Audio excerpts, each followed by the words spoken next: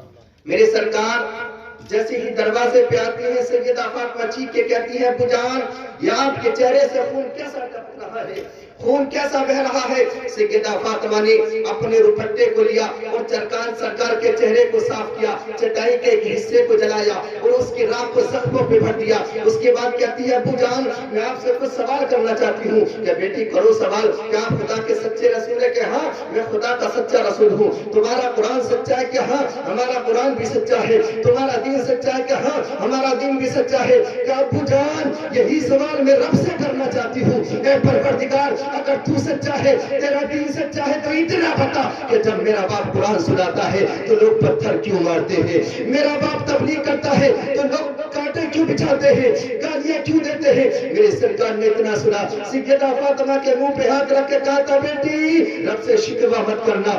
ابو جان کیوں؟ کہ اس لیے کہ انہوں نے بھی رب سے وعدہ کیا ہے, میں نے بھی رب سے وعدہ کیا ہے. ابو جان کون سا وعدہ؟ کہ انہوں نے پتھر کے بدلے میں دنیا کو خریدا ہے, محمد نے پتھر کے بدلے میں جنت کو خرید لیا ہے. سبحان اللہ. قرآن سیکھیے, خود بھی سیکھیے, بچوں کو بھی قرآن سکھائیے. اور سب سے پہلا مدرسہ اسکول ماں کی گود. سب سے پہلا مدرسہ دیکھو, غوث اعظم رضی اللہ تعالیٰ عنہ جب مدرسے میں پڑھنے کے لیے جاتے ہیں نا, اپنی ماں سے کہتے ہیں, امی جان آپ مجھے اجازت دے دیں تاکہ میں مدرسے میں پڑھنے کے لیے چلا جاؤں. میرے غوث اعظم کی ماں نے اجازت تو دے دی, لیکن میری غوث اعظم کی ماں کہتی ہے, بیٹا ایک بات کا خیال رکھنا, کتنی بھی پریشانی آ جائے جھوٹ مت بولنا, کتنی بھی مصیبتیں آ جائیں جھوٹ مت بولنا. میرے غوث اعظم ماں سے وعدہ کرتے ہیں, قافلے والوں کے ساتھ چلے جاتے ہیں. ابھی قافلہ کچھ ہی دور چلا تھا کہ ڈاکو نے قافلے والوں کو لوٹ لیا, قافلے والوں کا سارا سامان لوٹ لیا. ایک ڈاکو غوث اعظم کے پاس آتا ہے, کہتا ہے, بچے تیرے پاس بھی کچھ ہے؟ میرے غوث اعظم فرماتے ہیں, ہاں میرے پاس بھی ہے. لیکن وہ بچہ سمجھ کے چھوڑ گیا, آگے بڑھ گیا. ڈاکو کا سردار کہتا ہے, سب کا مال لے لیا؟ ایک ڈاکو کہتا ہے, ہاں مال تو سب کا لے لیا, لیکن ایک بچہ ہے وہ کہتا ہے میرے پاس بھی ہے. کیا ہے؟ یہ نہیں, بچہ سمجھ کے چھوڑ دیا. ڈاکو کا سردار بچے کے قریب گیا اور جانے کے بعد کہتا ہے, بچے تیرے پاس بھی کچھ ہے؟ میرے غوث اعظم فرماتے ہیں, ہاں ہاں میرے پاس بھی ہے. کیا ہے؟ کہ میرے پاس 40 دینار ہے. کہاں ہے؟ کہ میری گدڑی میں ہے. میرے غوث اعظم نے اپنی گدڑی اتار کے ڈاکو کے سردار کے سامنے پیش کر دی. سبحان اللہ. اما ایسی سچائی لے کے جاؤ, ایسی صداقت لے کے جاؤ, ایسی حقیقت لے کے جاؤ, ایسی حقانیت لے کے جاؤ. کہاں گئے وہ زندہ دل سنی مسلمان جو بات بات پر جھوٹ بولتے ہیں؟ قرض والا جائے تو قرض والے سے جھوٹ بولتے ہیں, روزی کمانے کے لیے نکلتے ہیں تب جھوٹ بولتے ہیں. اللہ کی عزت کی قسم تم جھوٹ بول بول کے اپنی زندگی گزار رہے ہو, جھوٹ بول بول کے. یار پہلے بھی لوگ تھے جو سچ بول کے کام کرتے تھے. ریشم کا تھان بیچنے کے لیے نکلے, سامنے والے نے خریدنا شروع کر دیا. انہوں نے تھان دکھایا, پہلے تھان کی قیمت بتائی, دوسرا تھان کھولا اس کی قیمت بتائی, تیسرا تھان کھولا اس کی قیمت بتائی, چوتھا تھان کھولا جو سب سے زیادہ خوبصورت تھا نا اس تھان کی قیمت کم بتائی. سامنے والے نے کہا, یہ جو تھان دکھائے ہیں ان کی قیمت زیادہ, جو سب سے زیادہ خوبصورت تھان ہے اس کی قیمت کم کیوں؟ سامنے والے نے کہا تھا, اس نے کہا تھا کہ یہ جو تھان ہے نا اس تھان میں ایک بالش کپڑا خراب ہے. تو سامنے والے نے کہا, ہم تجارت کرتے ہیں تو عیب چھپا کے, تم تجارت کرتے ہو تو عیب بتا کے. تو اس مسلمان نے کہا تھا, ہمارے نبی نے کہا ہے جس تجارت میں جھوٹ ہونا اس میں برکتیں نہیں. بے شک بے شک. جس تجارت میں جھوٹ ہو اس میں برکتیں نہیں ہوتی. میری سرکار موجود ہیں, صحابہ کہتے ہیں, یا رسول اللہ کیا مومن جھوٹ بول سکتا ہے؟ میرے نبی نے فرمایا, نہیں مومن جھوٹا نہیں ہو سکتا, جان دے دے گا لیکن جھوٹ نہیں بولے گا. لیکن یار کیا کہو گے ان لوگوں کے بارے میں جو کہتے ہیں اگر جھوٹ نہیں بولے تو کاروبار نہیں چلتا, جھوٹ نہیں بولے تو پہلے پیسہ نہیں بچتا یار ان کا بھروسہ شیطان پر ہے ان کا بھروسہ خدا پر نہیں ہے اگر یار ان کا بھروسہ خدا پر نہیں ہوتا نا اگر ان کا بھروسہ خدا پر ہوتا تو کیا کہو گے ان پرندوں کے بارے میں جو صبح کو اپنے گھونسلوں سے اٹھتے ہیں ان جب وہ کسی کھیت میں پہنچتے ہیں نا تو انہیں یہ نہیں پتا کہ آج ہمیں کس کھیت میں اتر کے دانا ملے گا کس کھیت میں اتر کے ہمیں پانی ملے گا لیکن جب وہ شام کو واپس پلٹتے ہیں نا تو پیٹ بھر کے آتے ہیں ان کا بھروسہ خدا پر ہے ان کا بھروسہ خدا پر ہے یہاں سچ بول کے کاروبار کرو سچ بول کے جھوٹ بول کے نہیں میرے غوث اعظم کے اوپر مصیبتوں کا پہاڑ ٹوٹ رہا ہے مگر میرے غوث اعظم نے سچائی کا دامن نہ چھوڑا بلکہ اپنی گدڑی اتار کے ڈاکو کے سردار کے سامنے پیش کر دی ڈاکو کے سردار نے گدڑی کو پھاڑا 40 دینار نکالے ہونا تو یہ چاہیے تھا وہ پیسے لے کر نکل لیتا لیکن ڈاکو کا سردار کہتا ہے بچے یہ بتا وہ کون سی ایسی ذات ہے کہ جس نے تجھے سچ بولنے پہ مجبور کر دیا میرے غوث اعظم فرماتے ہیں جب میں گھر سے چلا تھا نا میری ماں نے کہا تھا بیٹا کتنی بھی پریشانی آ جائے جھوٹ مت بولنا کتنی بھی مصیبتیں آ جائے جھوٹ مت بولنا میں ماں سے وعدہ کر کے آیا اس وعدے کو نبھا رہا ہوں ڈاکو کا سردار رونے لگتا ہے کہتا ہے اپنے ساتھیوں سے یار یہ اپنی ماں سے وعدہ کر کے آیا اس وعدے کو نبھا رہا ہے ہم تو رب سے وعدہ کر کے آئے ہیں پروردگار تیری عبادت کریں گے تیری سوا کسی کی عبادت نہیں کریں گے لیکن آج ہم کیا کر رہے ہیں ہم لوگوں کو ستا رہے ہیں لوگوں کو امان لوٹ رہے ہیں ڈاکو کا سردار اپنے ساتھیوں سے کہتا ہے یار میں سچے دل سے توبہ کرتا ہوں ادھر وہ توبہ کرتا ہے غوث اعظم اپنے ہاتھ اٹھا دیتے ہیں وہ اللہ کا محبوب بندہ بن جاتا ہے بے شک سبحان اللہ نگاہ ولی